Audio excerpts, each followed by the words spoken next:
Okay. Thank you very much. Good evening, everyone. Welcome to the joint meeting of Ways and Means and Senate Finance this evening. Just a few opening comments, and then we will go towards the roll. Due to the pandemic, the legislative building is closed to the public, but there are multiple viewing options to see the meeting this evening. You can go to the legislative webpage, or you can go to the legislature's YouTube channel. There are a number of ways to participate in the meeting: registering ahead of time, doing phone-in participation, and also by letting your opinions be known on our opinion page. And we always look forward to the letters that are written in. So with that, committee members, welcome Senator Brooks, Senate Finance. With that, if I could go ahead and have the committee secretary please call the roll of this joint meeting. Senator Brooks, Here. Senator Canizaro, Here. Senator Dennis, Here. Senator Dondero Loop, Here. Senator Gokachia, Here. Senator Hammond, I'm here. Senator Kiekefer, Here. Senator Ratty,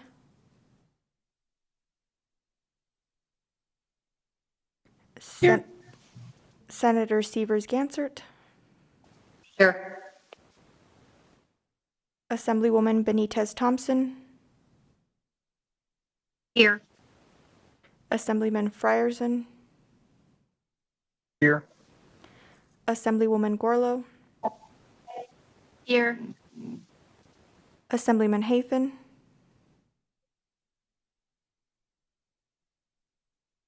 Here. Assemblywoman Howdigy, Here. Assemblyman Levitt,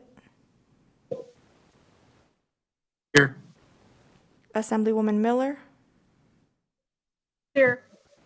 Assemblywoman Monroe Moreno, Here. Assemblywoman Peters, Here. Assemblyman Roberts, Here. Assemblywoman Titus, Here. Assemblywoman Tolles, Here. Assemblyman Watts, Here. Chair Carlton, And I am here. Okay, roll has been called. Thank you very much. Sounds like all members are present. So with that, we can go ahead and proceed with our business this evening. We have one bill on the agenda to address. Since this is our first meeting doing it in this type of format for an actual bill hearing, I just want to let folks know kind of the process and the order of things this evening. We will open it up with the governor, and then we have presenters who will walk us through the bill. Then, as we typically do, we'll stop for any questions on those folks.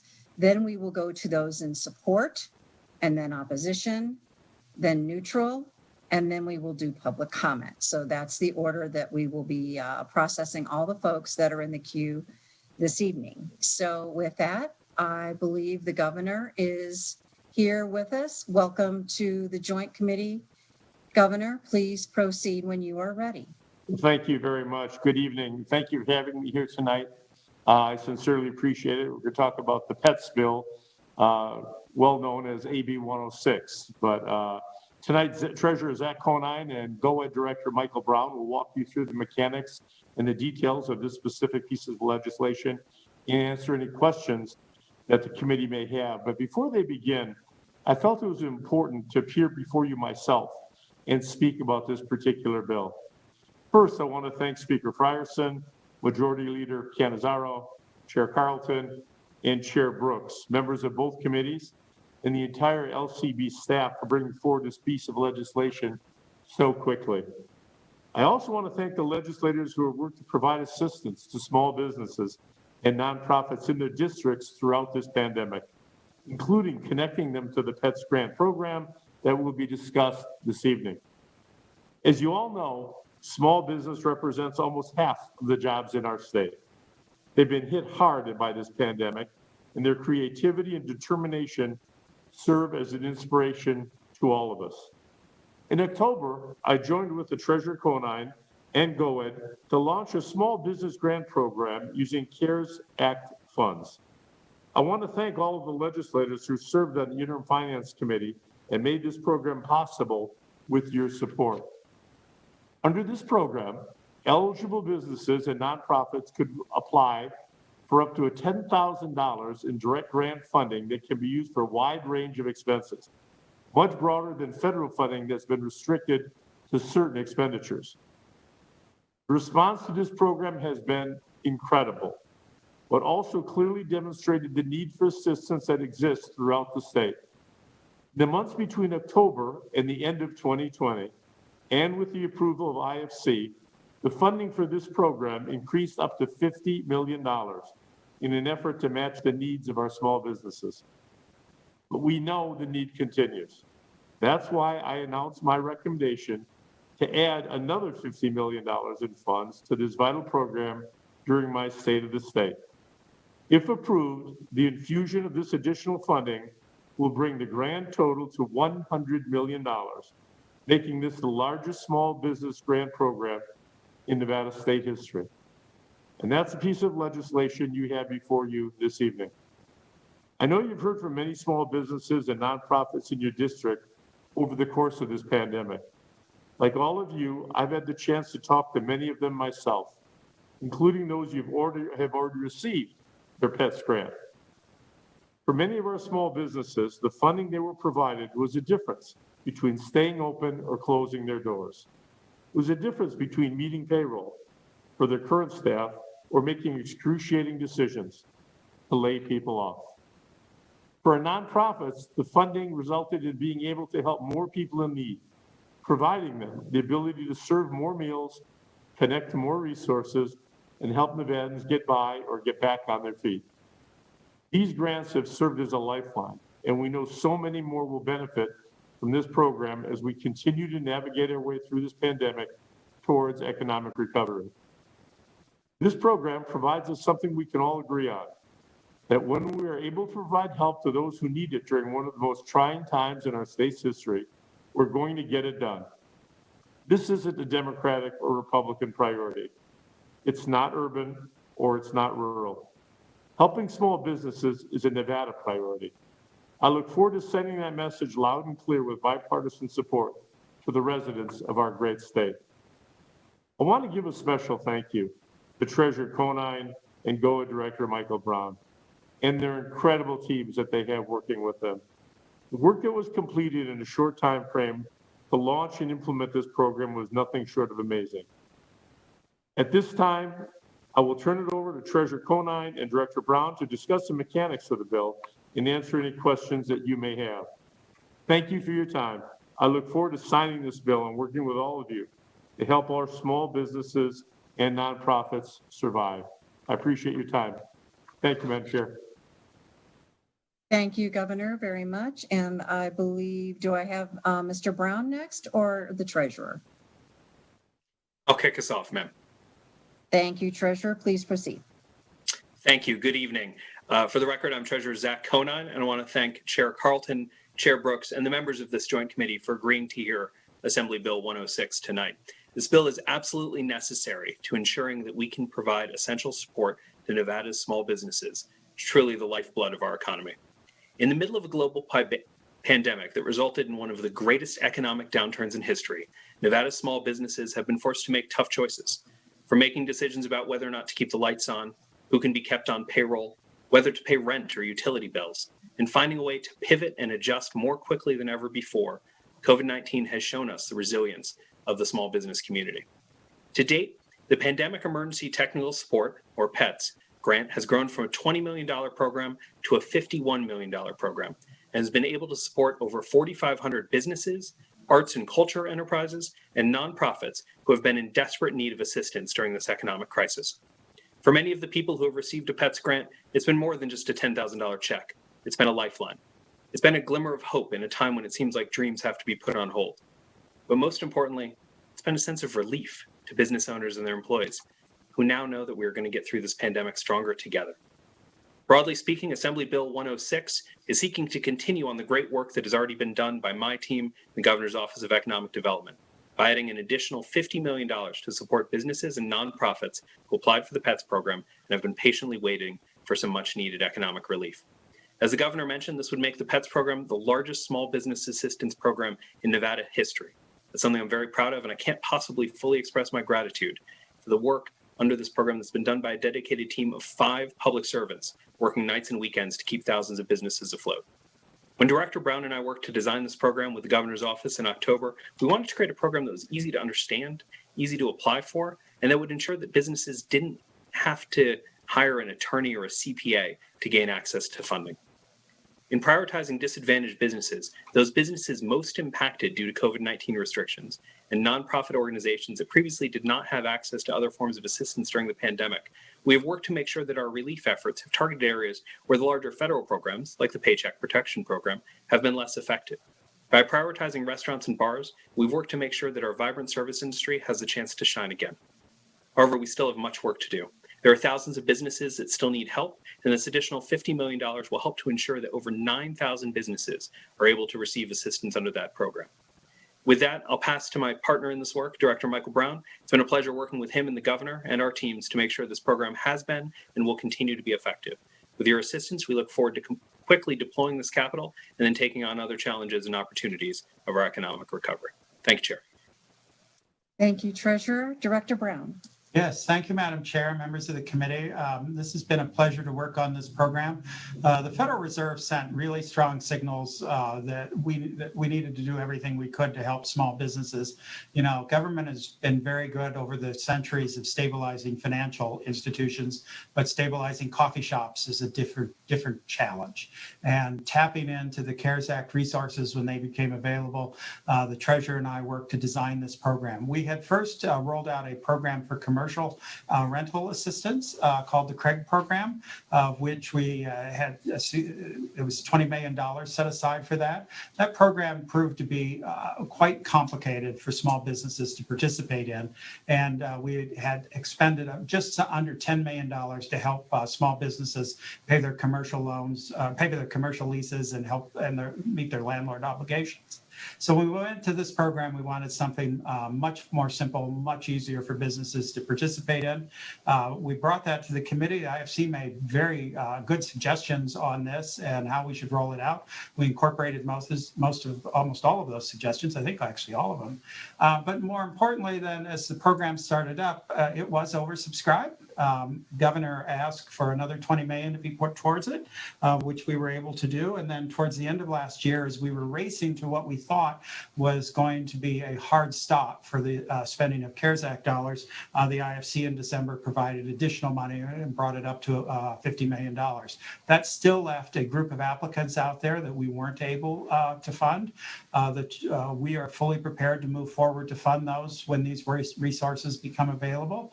The Treasurer and I have been mindful of the fact that, you know, we need to be careful that these funds go directly to the business as they were intended.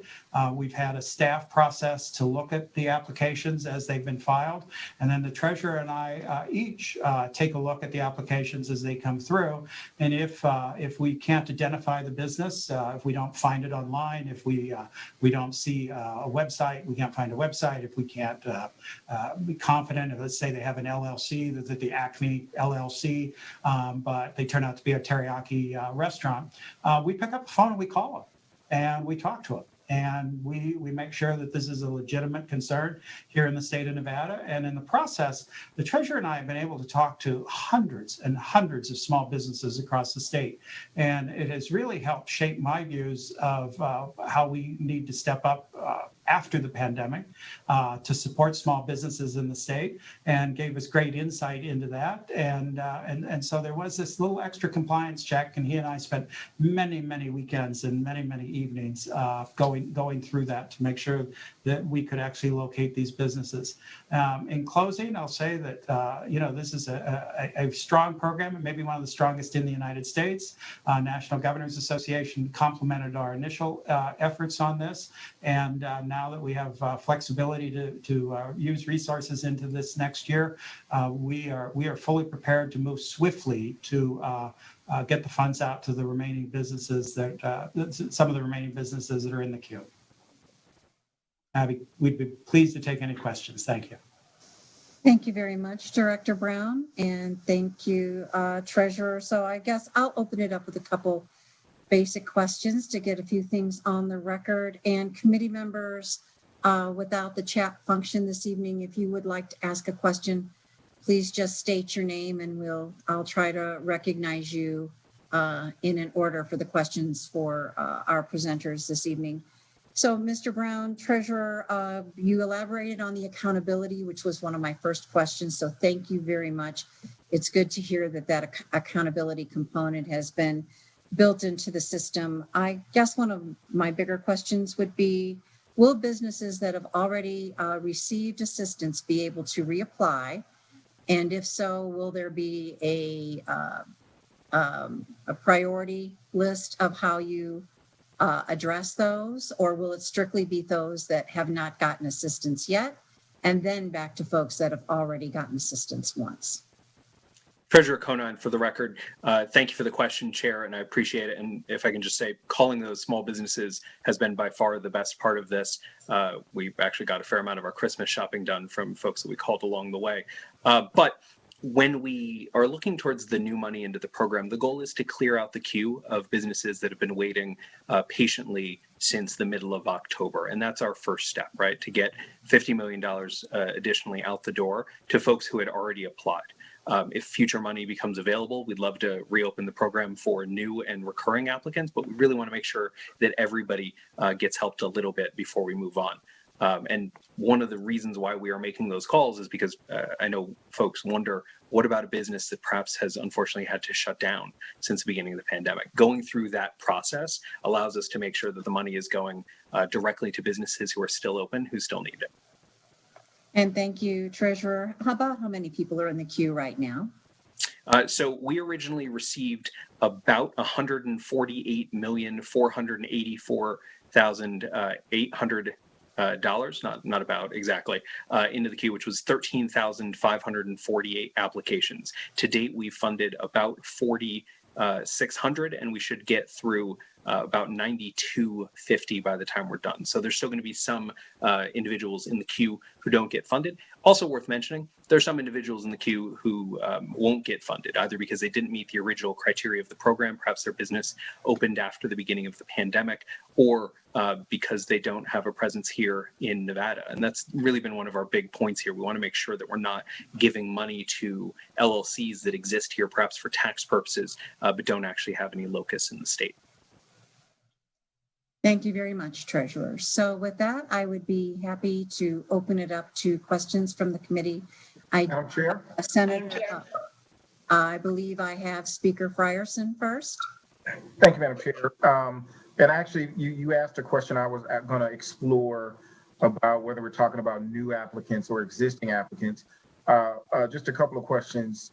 I believe Director Brown mentioned that there were over 9,000 businesses. I was curious, of those 9,000, are those 9,000 who have not yet received any, or are those including those that have already received any? We're talking about 9,000 additional businesses?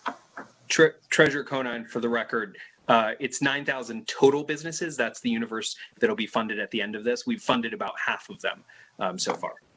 Thank you. And if I may, Madam Chair, Mr.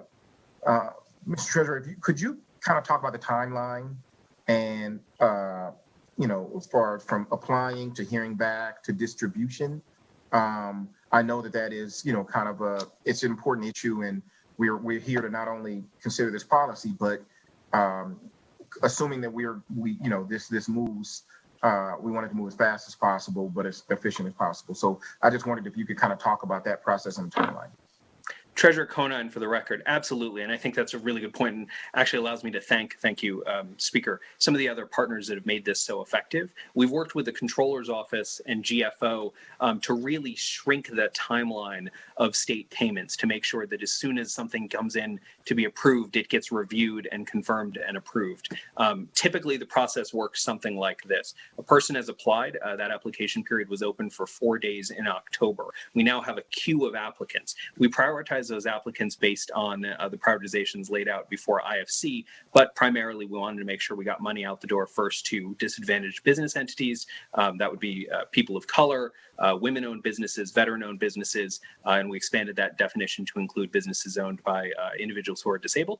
We made sure that money went out the doors to bars and restaurants who had been impacted kind of most directly by some of the COVID closures. We put money out the door quickly, and this is a small chunk, but I think important, to our Chamber of Commerce partners who helped us get the word out, not just about this program, but about other programs, to arts and culture and nonprofits who had been left out of other programs in the past, not at the state level, but at the federal level, and then to other businesses. So after someone applies, they got prioritized based on that list. Here's where the process goes from there. Our contractor, a group called the National Development Corporation, goes through and checks all of the mechanics of their application. Do they have a state business license? Do they have some sort of presence that they can find? Do they fill out everything on the application? Do we have all the information we need to know they're a real company? Then after they approve them, they come in a spreadsheet to Director Brown and I. We go through that list, flag folks we can find, call folks we can't, and either approve them or deny them based on that. And I think it's important to mention that denial process is a really binary one. We're not making decisions about, is this a good business? Is this business likely to succeed? Is this a business something we care about? None of that. It's simply, did they lie on their application, or did they say that they were perhaps, they had an office here in Nevada, and then when we call them, we're calling Beverly Hills, right? So we go through that process. That usually gets done within 24 hours of getting the list. And I will shout out to Director Brown briefly. He is faster at this than I am, but we're going through businesses about 200-300 a night, most nights, that we're going through this process. Then, after we do that, the businesses that are good go back to NDC. NDC contacts the business and gets them to do two things. One, give them information about how to pay the business. We try to do wire transfers because they're quicker. Sometimes we have to do a paper check in rare occurrences. We also have to get them to sign the grant agreement. And the grant agreement speaks to all of the conditions of the grant, that they're using it for the purposes they told them for, that they again are affirming that they are a Nevada business, et cetera, et cetera. Then once they sign that grant agreement, it takes about 21 days to get them funds. And the process from there on the back end is we get an invoice from NDC for the total amount, including their fees. That invoice gets checked once by GoEd, once by GFO, once by the Controller's Office. Then money goes out to NDC, and NDC distributes the funds. We've compressed it down about as far, we think, as we can from a state government's perspective without letting go of any of the controls. And again, I really want to thank all the partners who are basically stopping what they're doing whenever we get one of these lists and getting it out. Director Brown, did I forget anything there? Yes, I think that's it. I would also acknowledge we had support from the Department of Business and Industry that helped us reach out to the various diversity chambers and others across the state. And we had support from arts and culture and tourism as we came to try to understand how to roll this out within the arts and culture community. So this was a large collaborative effort within state government. And my staff has, and business and industry, we've tried, and the treasurer staff has tried to provide just a lot of personal support, because we know these businesses are struggling. And, I think the first lesson of a small business is you're busy running a small business. You don't have staff to work on this like I would have had in a corporate environment. And so we've tried to provide a real human touch to this where we could. Thank you, Director Brown, and thank you, Mr. Treasurer, for being prepared to expedite this, because I agree wholeheartedly that getting it to these businesses as soon as possible is certainly a priority and very much needed. Madam Chair. If I have a bit of a queue going, so as I hear your voices, I'm adding them to the list. So I heard Assemblywoman Tolles, and I believe I heard Senator Gokachia. You're in the queue. I'll go to the next folks, and then I'll get to you. I wanted to make sure you knew you were recognized. So with that, I will go to, I believe Senator Canizero had a question. Thank you, Madam Chair. And I just, again, thank the Treasurer's Office and Director Brown for being able to really put together a program that has reached so many small businesses and sounds like that if we can pass this bill, will continue to help so many small businesses without adding staff of your own. And I think that last note, Director Brown, on the personal touch is just, I think what we all are craving in the midst of this crisis, and something that is so helpful for those businesses. So I really appreciate that. The speaker asked a couple of my questions, but I did want to just clarify, and Director Brown, you sort of touched on this, the work with the chambers of commerce to help identify businesses, and specifically with some of the diversity chambers. Can you talk just a little bit about that so that we have an idea of where the outreach has gone for these businesses? Yes, Michael Brown, for the record, it's a very, very good question. In the Craig program, as we rolled that out, it was a complicated program. And so on this round, we felt, well, we needed Sherpas, we needed navigators to help us get this word out. And so, we wanted to incentivize the chambers to help out. Also, in this time of trouble, there have not been programs at the federal level to help chambers of commerce and restaurants associations and groups like this. And yet for many small businesses, that's where they get their support.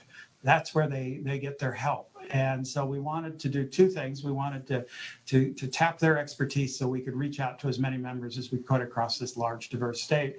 And secondly, we also had the goal of helping stabilize these organizations so that they could continue to serve the small businesses that they do serve across the state. Marcel at Business and Industry and Sonia and my staff specifically worked on diversity inclusion efforts. And then the Treasurer's Office using the askthetreasurer.com, did I get that right? Or .gov. We get plenty of emails, so no need to share. Yeah, was there to troubleshoot a lot of issues for them. So. And Treasurer Conan, for the record, one tiny addition I'd make to that, if it's all right. So far, those efforts seem to be working.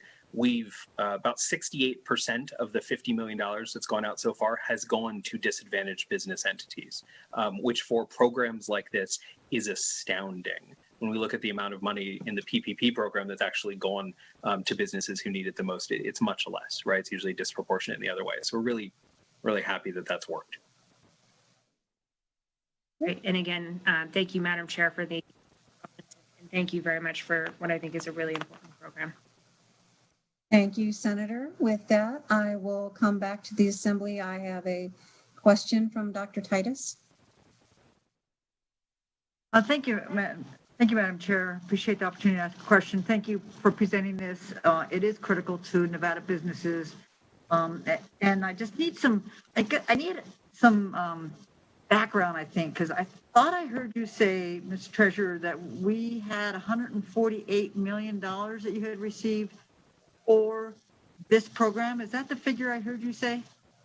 Treasurer Conan, for the record, we had $148,484,800 worth of demand applications that came in during the 4 days of the program. Okay, and you had the $50,000 to distribute, correct? We started with $20 million.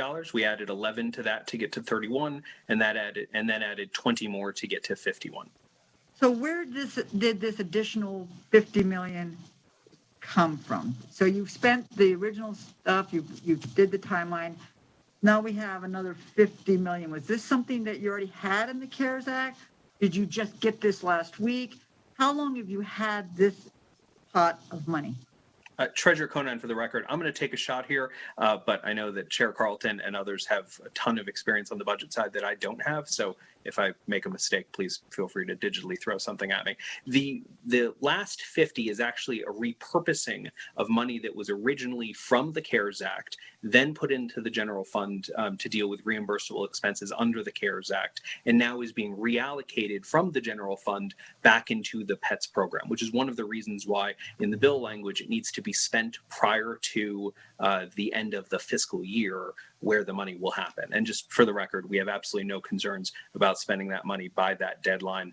In fact, we've got about $15 million of that 50 queued up and ready to go, assuming we are able to move this out of the legislature. Great. And so you mentioned that at the end of the day with this money, you'll have reached 9,000 businesses. Is that the figure I heard you say?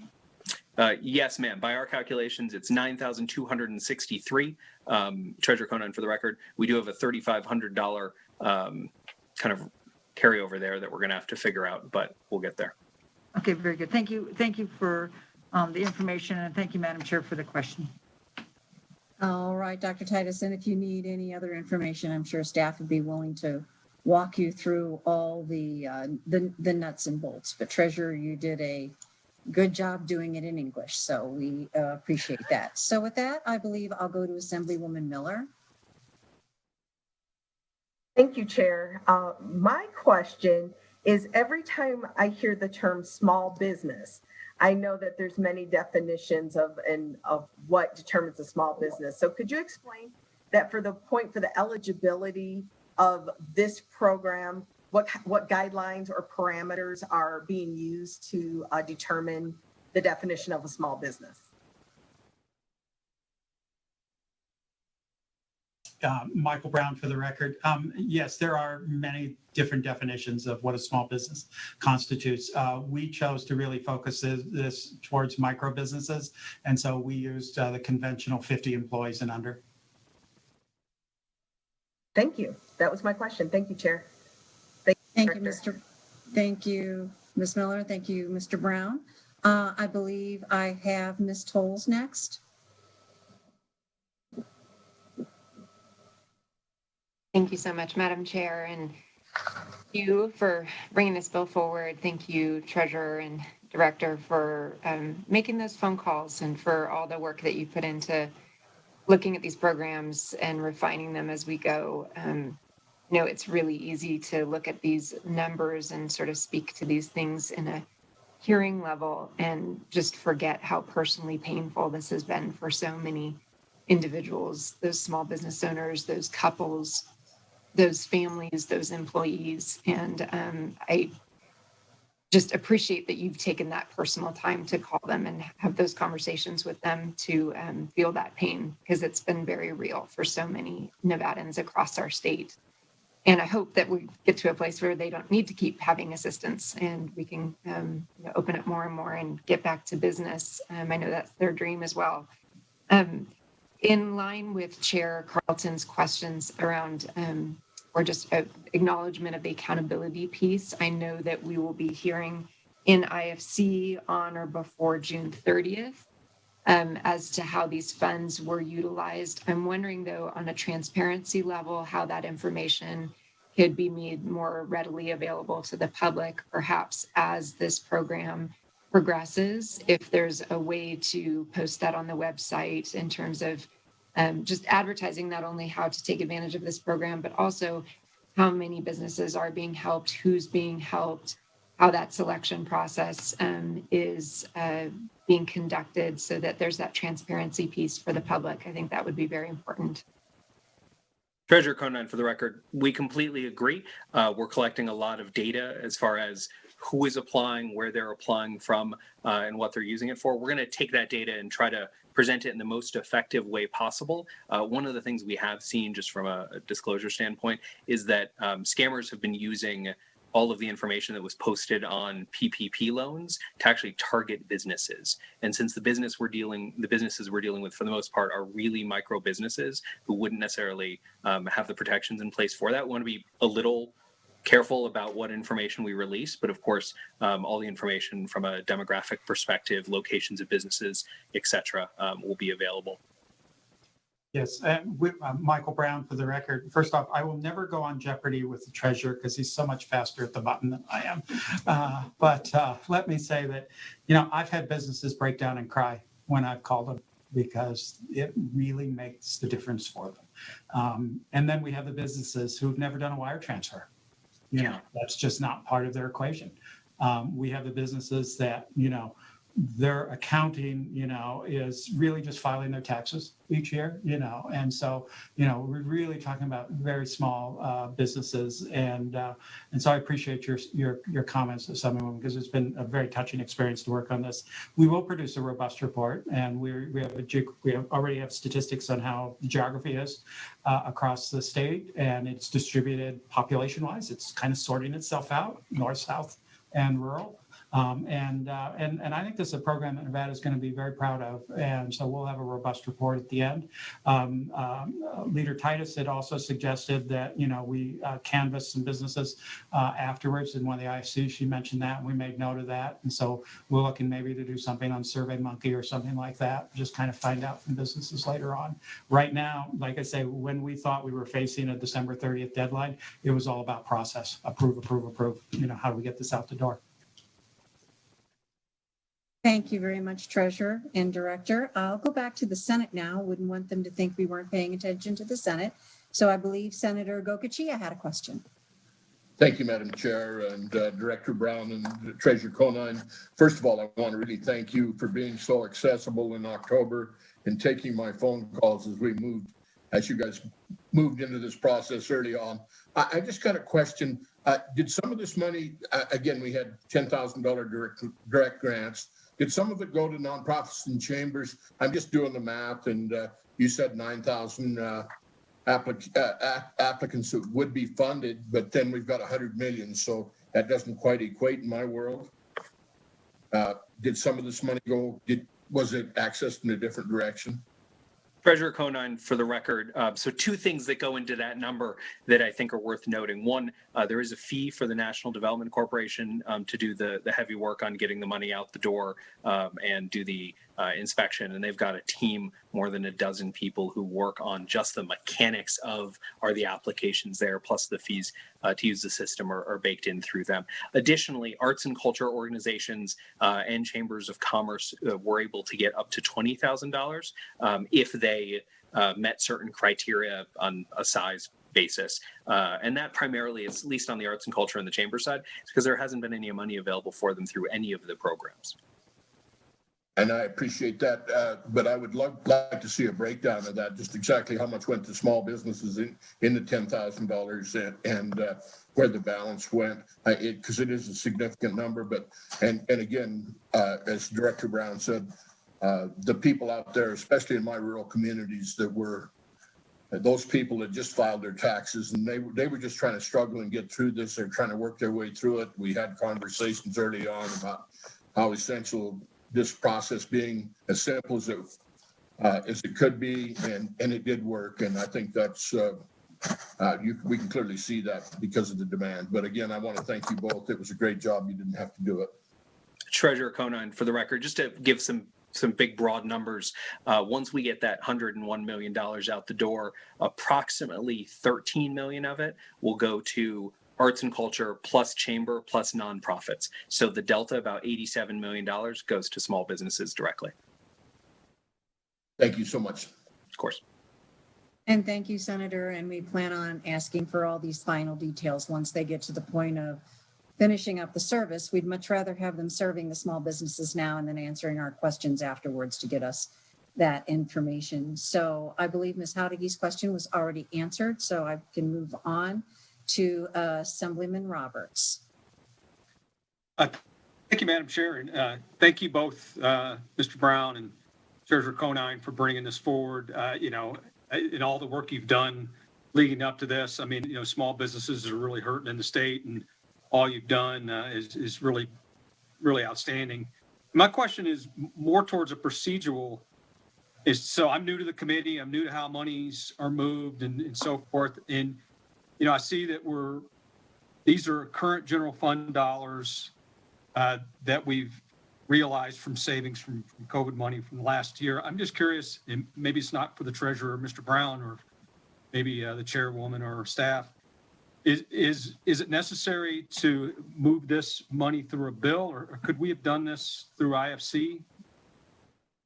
Mr. Roberts, I'm going to have Ms. Kaufman in here. I would not want to put the Treasurer, Director Brown, in that position of speaking for the legislature. So with that, Ms. Kaufman, if you're listening, if you could answer Assemblyman Roberts' question, please. Yes, Madam Chair. During session, the legislature does not have access to the general fund. So the IFC contingency account is no longer available. So the IFC doesn't have a viable option to utilize to fund an appropriation. This appropriation is $50 million. And so even if this was something that was provided for prior to session beginning, the interim finance contingency account currently only has an available balance of approximately $7 million. Thank you very much. Thank you, And Madam Chair. Roberts, does that answer your question? Yes, ma'am. Thank you very much. Thank you. So with that, I don't believe I have any other questions of any members at this time. We do have a list of folks that are here in support. So thank you, Mr. Conine, and thank you, Director. We will now move into the support phase of the hearing. So with that, I'd like to go to Ms. Seawald as our first person in support, please. Yes, ma'am. Thank you so much. Good evening, everyone. For the record, my name is Mary Beth Seawald.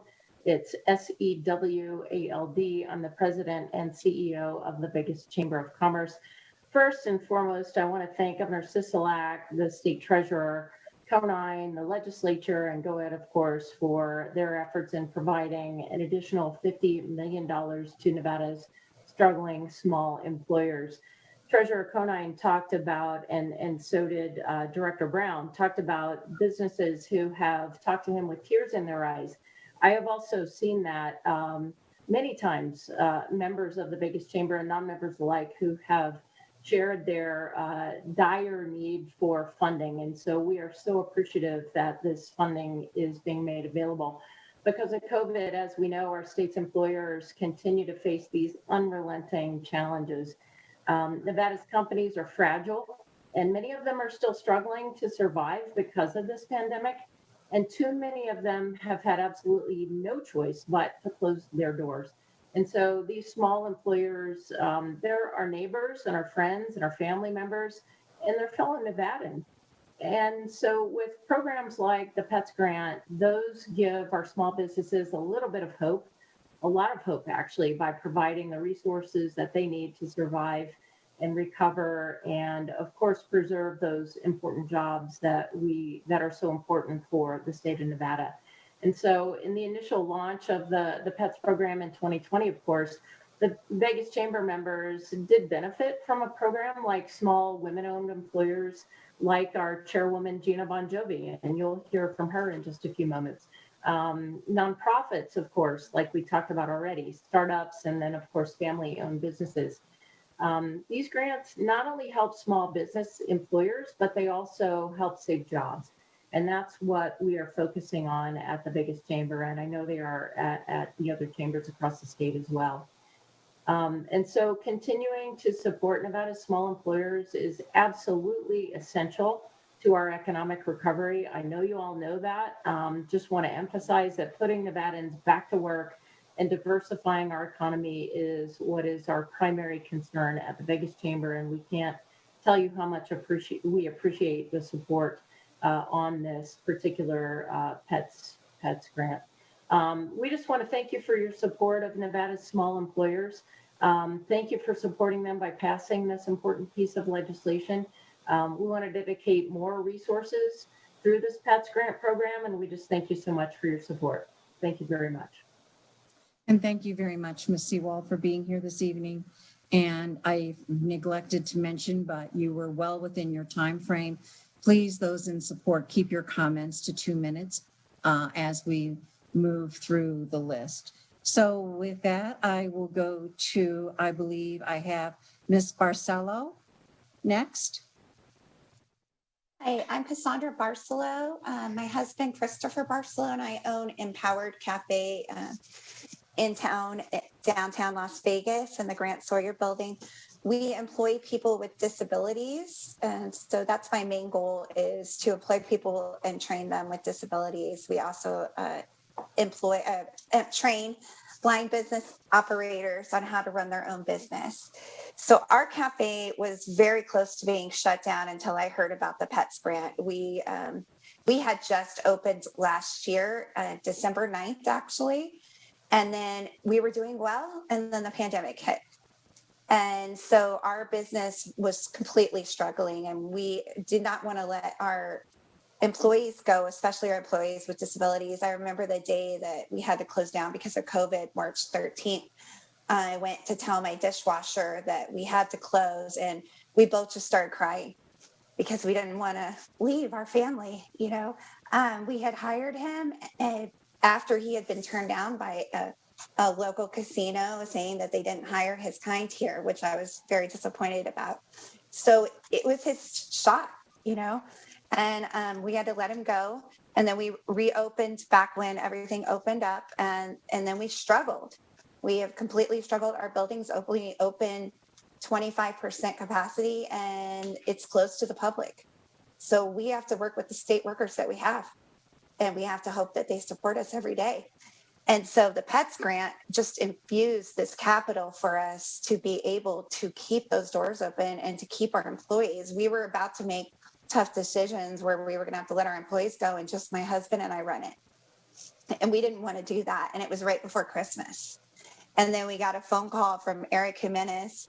And I want to thank Governor Sisolak and Eric Jimenez and the Treasurer Covine for this grant, because it really saved our employees and made them have a better Christmas, because I didn't have to let them go.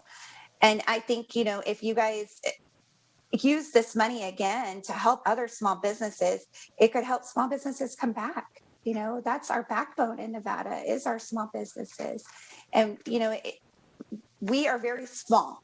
So in January, I actually got the coronavirus, and we had to close our doors for 3 weeks. So the 10,000 helped us get through that too.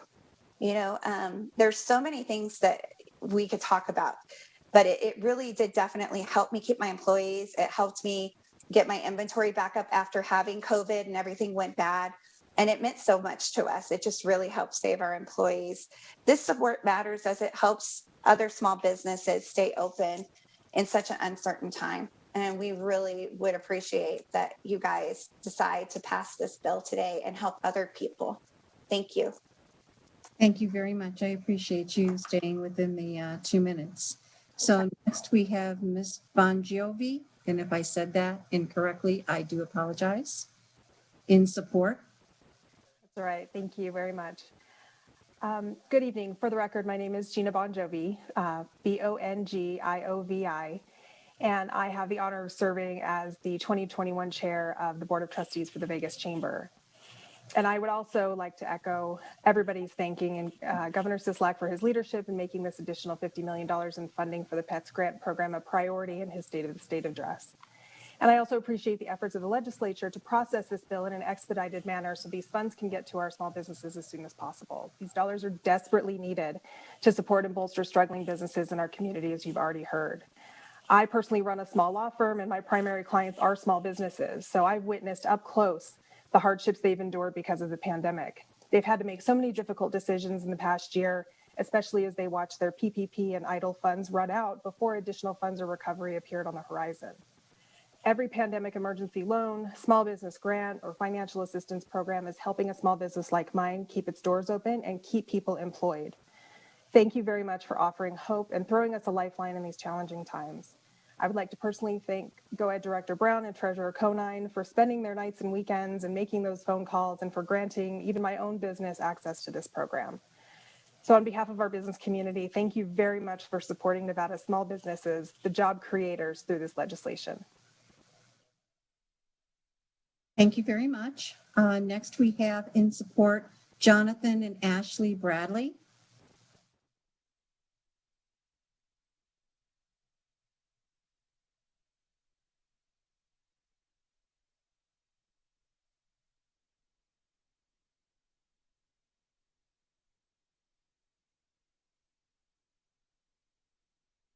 Are you there?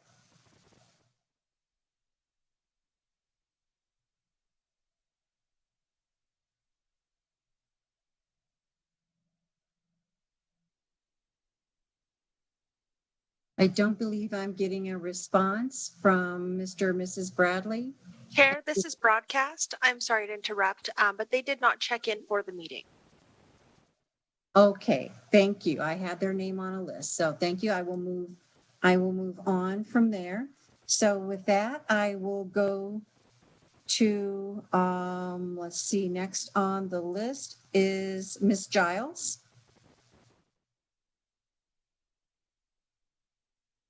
Okay. Good evening, everyone. Thank you, Senate and Assembly members, for allowing me the opportunity to speak with you in support of AB 106. My name is Trina Giles. I am the owner of Grits Cafe located in the historical west side of Las Vegas, and I am a member of the Urban Chamber of Commerce. I opened Grits in 2008 with 6 employees in the middle of an economic recession. I am thankful to say we are still in operation with 18 employees. As you all are aware, the COVID pandemic has taken its toll on small businesses like mine. When I think of small business owners, I think of people like myself who have sacrificed much in order to provide a service, and they believe in their product that they're providing to the community. I am grateful that I was a recipient of the PETS grant, which really helped us tremendously to keep our doors open and for me to make payroll. We are thriving in uncertain times, and I could not have done it without the assistance of the PPP as well as the PETS grants. Your approval of this bill will help many other small businesses like myself. The challenges are many and they're very dynamic. And I know a few people asked what are some of the things that the funds are being used for. And I can tell you from my own experience that one of the largest costs for me has been the 300% markup for gloves. I'm a restaurateur. So the PPE that's required to serve our community has gone up tremendously, which cuts into our margins. Unlike larger corporations, if COVID affects one employee, it impacts our entire workforce. And so during those times, the money can be used to replace product that's lost because we have to shut down temporarily. Most importantly, the funding is being used to employ our employees and pay them a living wage so they can support their families during this challenging time. Thank you for the opportunity to speak to you in support of AB 106. And thank you, Governor Sisolak, for supporting small businesses like mine. I appreciate you. Thank you very much, Ms. Giles. We'll go next in support to Ms. Silver. Thank you, and good evening, committee chairs and members of the Ways and Means and Senate Finance Committee members. My name is Dan Silver, and I serve as the CEO of the Reno Sparks Chamber of Commerce, comprised of 2,000 plus members who employ over 90,000 residents of our community. I am speaking to you from my chamber office here in Reno in support of Assembly Bill 106. The initial PETS grant provided a significant and much needed financial boost to small businesses that have and continue to struggle to operate, recruit, and retain both employees and customers. A second round of the PETS grant funding will enable hundreds of our chamber members who remain on the waiting list to obtain a lifeline to business sustainability. These businesses provide the goods and services we all rely upon in our daily lives, so every effort must be made to support their hard work and determination to prevail through this pandemic and beyond. I encourage your support for AB 106 as we continue to advocate that small businesses survive and thrive. Thank you. Thank you very much, Ms. Silver. So we're going to go back to Mr. and Mrs. Bradley. They were in the queue, but they have been unmuted. So broadcast services, do we now have Mr. and Mrs. Bradley? Hi, can you guys hear me?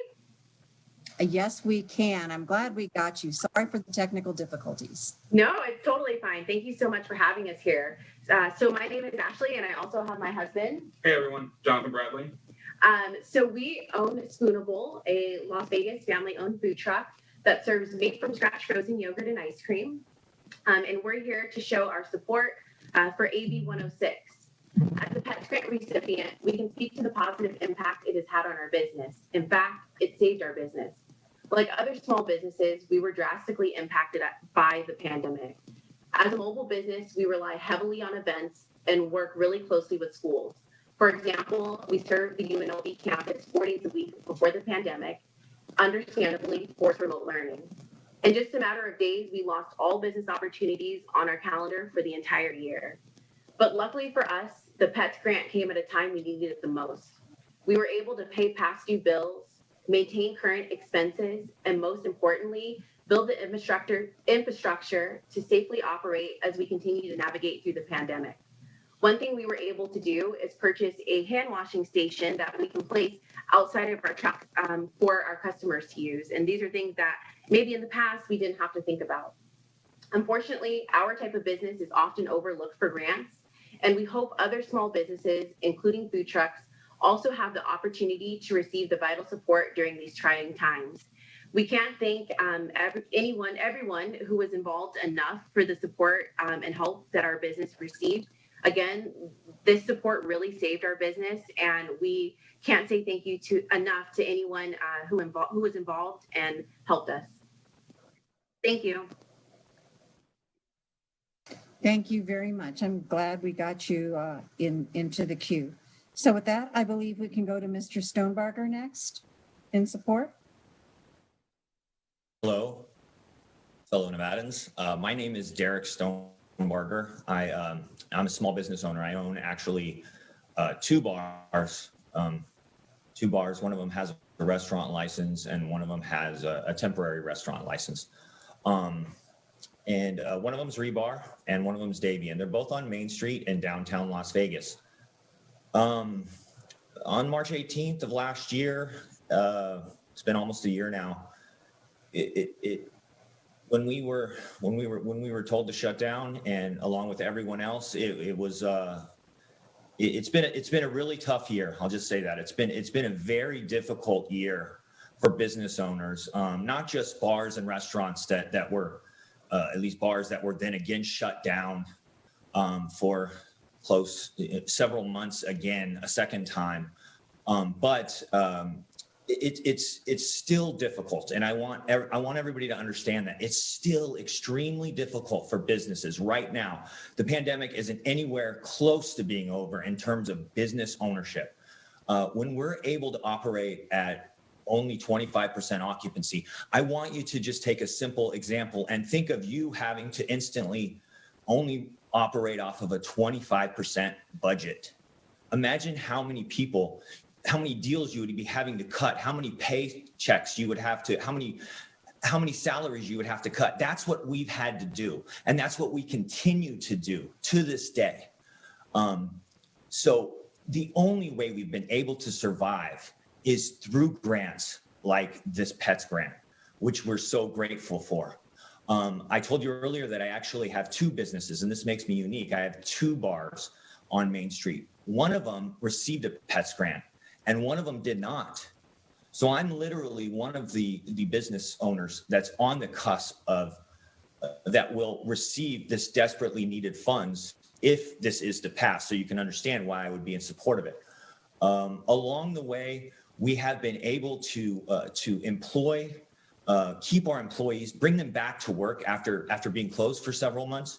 But with that said, in an environment where you work at 25% occupancy and you basically are in a customer service business, now you have to tell these people that you're trying to receive tips from in a customer service business to wear their mask and to abide by the rules. So we become police officers. In order to do that in our businesses, we need to hire security.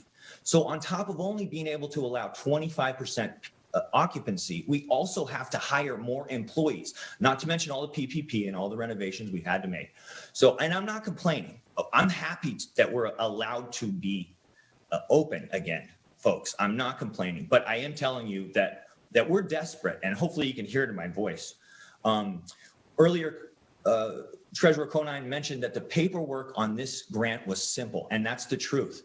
I filled it out myself on both of these, and maybe that's why one of them didn't pass. Who knows? Maybe I made a mistake. But it was a simple process compared to the ones with the PPP and the ones that are regulated on the national level. And I will tell you that one thing that wasn't brought up is not only did I read that it's under 50 employees, but it's for businesses that gross less than 4 million that are eligible for this. And it's non-publicly traded companies. And that's huge to know that a lot of the PPP money that was spent nationally went to companies that don't necessarily need it. I want you to realize that the small businesses like mine and the ones in our area and that spent their life savings to put in a grease interceptor and to put in a hood and to build their dream, they're at risk. They're at risk of dying and closing. And those businesses will open again, but there'll be a Chick-fil-A or there'll be a Raising Cane's. They won't be a mom and pop shop like it is today. And tons of them have already lost. So the 9,263 businesses that this grant is going to fund, you're going to literally save small businesses in Nevada from becoming large corporations. So I thank you for passing this, and I also thank you for considering raising the occupancy at up to 50% again. Mr. Stoneberger, I think I need to ask you to wrap up, please. Possibly 35%. Thank you. We hear your passion and we appreciate it. Thank you very much. So with that, I believe I'll go to Ms. Thompson next, and please keep in mind the 2 minutes. Well, Madam Chair, thank you so much for the opportunity to be here tonight. I really can only say ditto, especially to what Derek just said.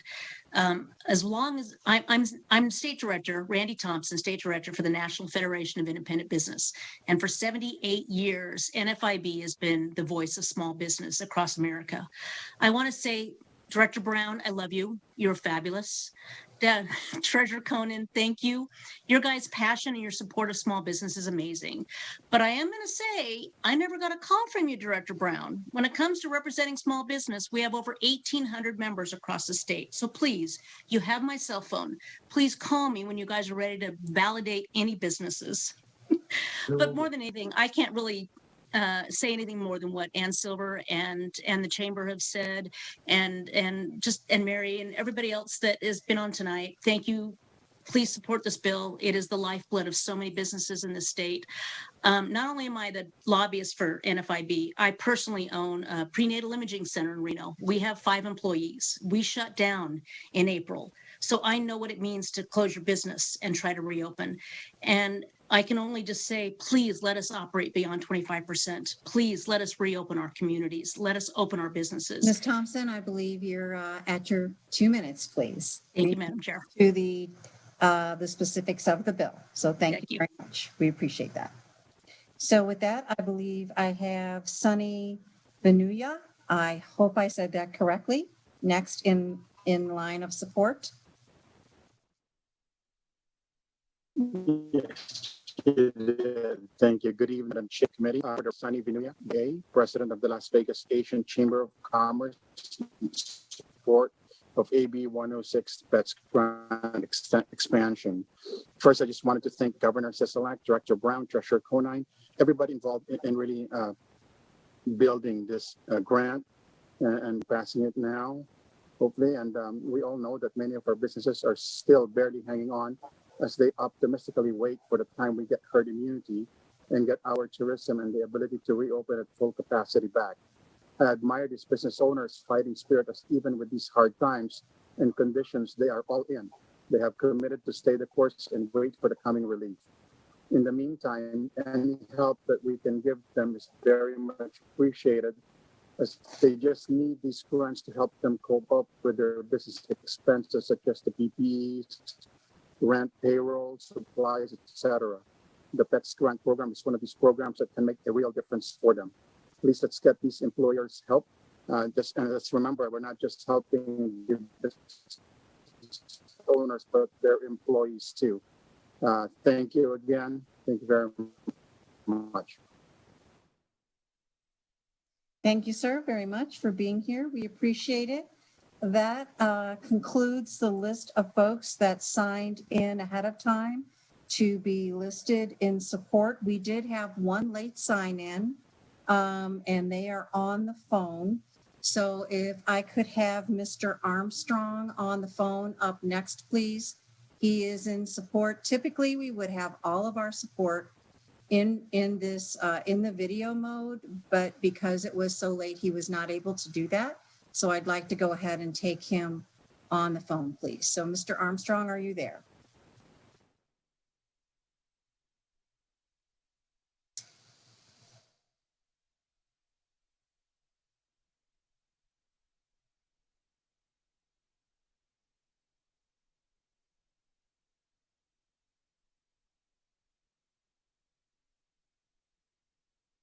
Well, I believe we might be having some technical difficulties getting Mr. Armstrong in.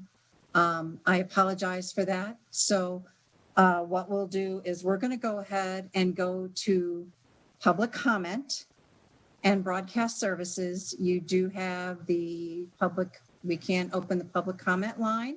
And if we could go ahead and bring the public comment folks in, please.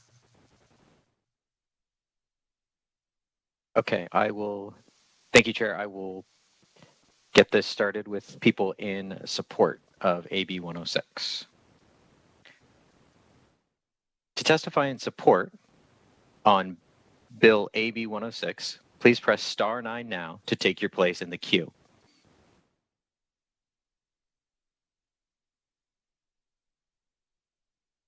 All right, we have a few people with their hands raised, so I'll go ahead and begin going through them, Chair. Thank you very much. Caller with the last 3 digits, 898. Please slowly state and spell your name for the record. You will have 2 minutes and may begin.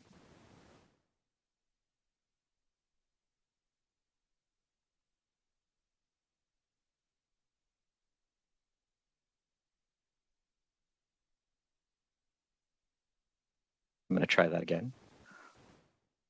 Caller with the last 3 digits, 898. Please slowly state and spell your name for the record. You will have 2 minutes and may begin.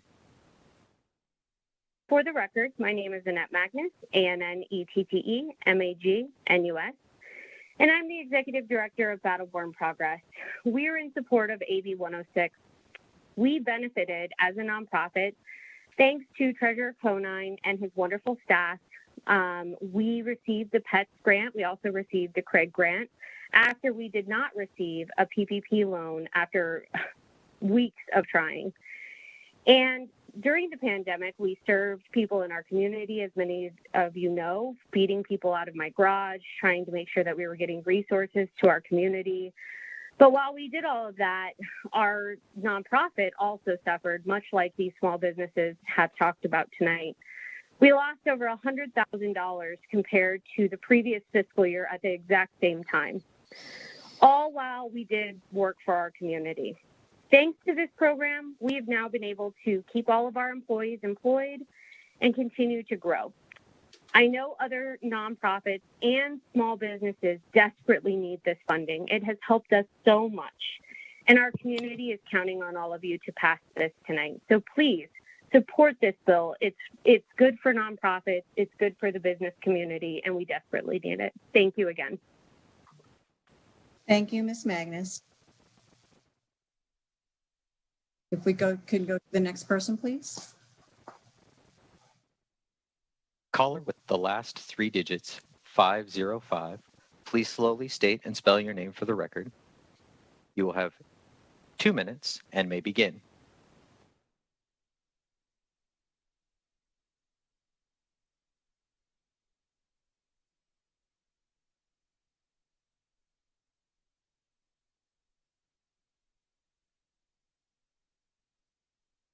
Caller with the last 3 digits, 505. Please slowly state and spell your name for the record. You will have 2 minutes and may begin.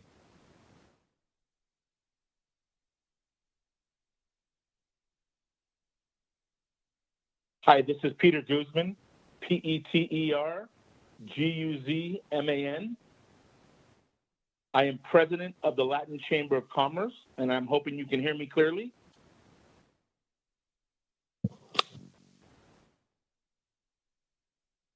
Hello?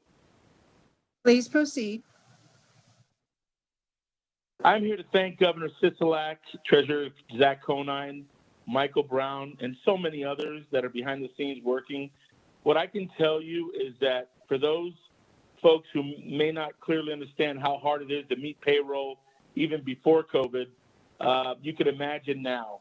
This has been a godsend. This money, I know firsthand, and I mean firsthand, many of my members have participated and received some of this funding, and it has absolutely kept their doors open. We must understand that when we keep doors open, when we keep small businesses open, you are keeping folks working, and you are giving them the dignity to be able to take care of their family. We must continue down this road. We must use this funding. We must approve it and get it out as quickly as we can so that these businesses can continue to employ great, hardworking folks and keep that dignity of providing for a home alive and well. Thank you. Thank you, Mr. Guzman. And if we could go to the next person, please, Broadcast Services.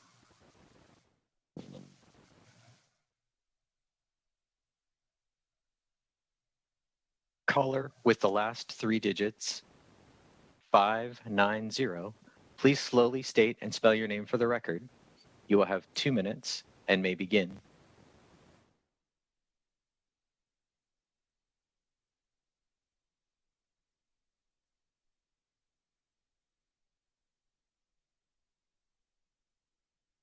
Caller with the last three digits, 590. If you press *6, you will be unmuted.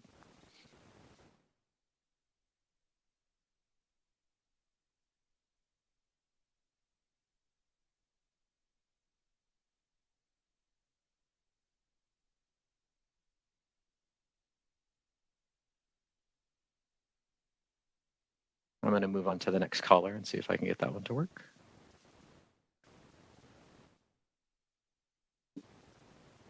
Hello, caller with the last three digits, 863. Please slowly state and spell your name for the record. You will have 2 minutes and may begin.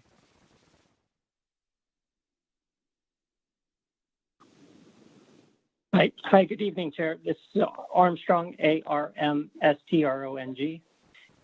This is Derek Armstrong. I'm the Director of Economic Development for the City of Henderson. And I appreciate the patience, my first time participating in the hearing and learning the process still. So the City of Henderson would like to speak in support of this bill. From experience having administered the CARES Small Grants Program for the City of Henderson, the impact and the demand are definitely real to keep these businesses going. As we move forward and until these businesses can go back to normal, these types of programs are really the lifeline. I think you've heard that a number of times to help those businesses continue. Some of the things I didn't hear is really about the scope of the types of businesses that apply for these types of programs. We heard about bars and restaurants, but there's other professional services that are hurting as well. I think one of the learning points through this is really just how many staff that dental offices have and the impact that these programs have in keeping professional services like theirs afloat. The next time you go to a dentist, just look around to see how many employees are actually there. And then additionally, Senator Canizero talked about the outreach. The outreach goes well beyond just the state and the chambers. All of the local governments, all of the RDAs, all of the associations are trying to get the word out to help these businesses. I know personally I went through the Board of Accountancy to ask their membership to reach out to their businesses as well. So the City of Henderson supports this effort and will like to continue it. Thank you, Mr. Armstrong. Next person, please.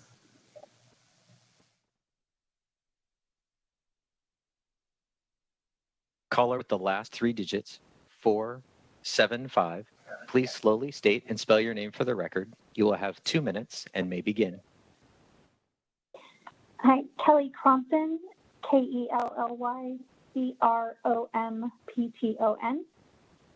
Thank you, Madam Chair and members of the committee. For the record, I'm Kelly Crompton, representing the City of Las Vegas. The City of Las Vegas is in support of this important legislation to help small businesses across the state and in our region.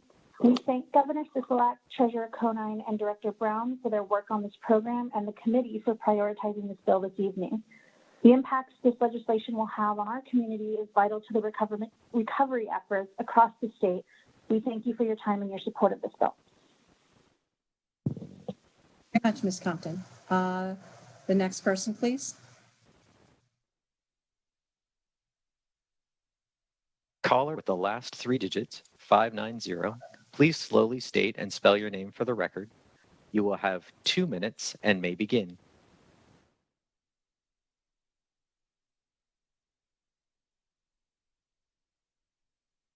Caller with the last 3 digits, 590.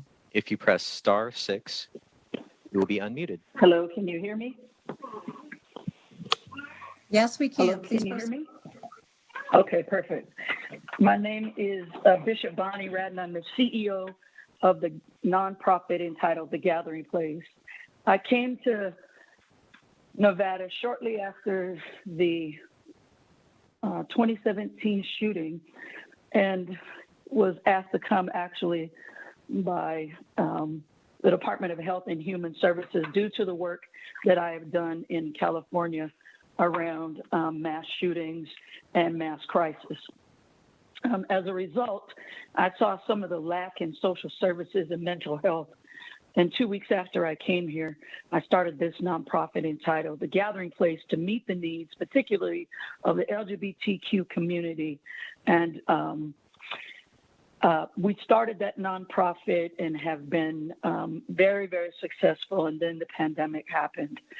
And I did apply before, and I'm incredibly excited about the opportunity that has presented itself before us because we have hung on by a string to still provide services to the community, and particularly to our transgender community, and particularly our transgender community of color around many things, complete wraparound services. So I can't even begin to tell you how excited I am tonight to hear this bill, and I am in complete rah-rah. If I had some pom-poms, I'd probably jump up and down with them, but I'd like to thank Governor Sisolak and his complete team that continues to show me that my move from Southern California to Nevada was one of the best things I ever did. Thank you so much. Thank you. Next person, please. Chair, the public caller line or the testimony line is open, but there are no more callers at this time. Okay, thank you very much. I did hear from one caller that a couple of them did have a little bit of trouble unmuting, but did get through. So I want to thank them for their persistence in making sure that their voice was heard in this process.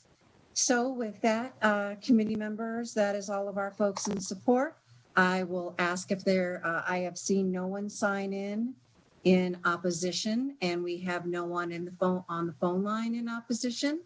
I have had no one sign in on the attendance roster in neutral, and we have no one on the phone line in neutral.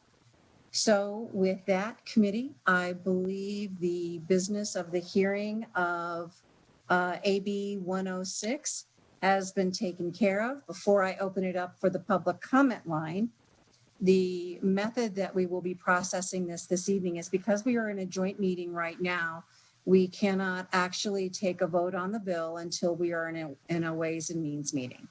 So we will have public comment, then I will adjourn this meeting. We will give broadcast services hopefully 15 to 20 minutes, maybe sooner, time for us to go into a Ways and Means committee meeting. And on the agenda for that is work session only of AB 106, so that everyone is aware of the plan. So those of you that have been involved this evening, thank you very much. You'll be able to watch the work session on the YouTube channel or on the web page, on the way you would normally watch a committee meeting. So with that, I will open it up for any public comment that might be on the public comment line at this time. Cool. Do you need me? Chair, at this time, the public comment line is open and working, but we have no callers. Thank you very much, BPS. With that, BPS, how much time do you need for us to convert over to Ways and Means?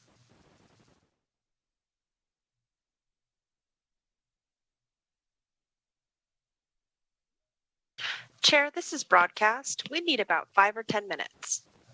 Thank you very much. So to Senate Finance, thank you for attending with us this evening. To all the presenters and supporters, thank you for being here.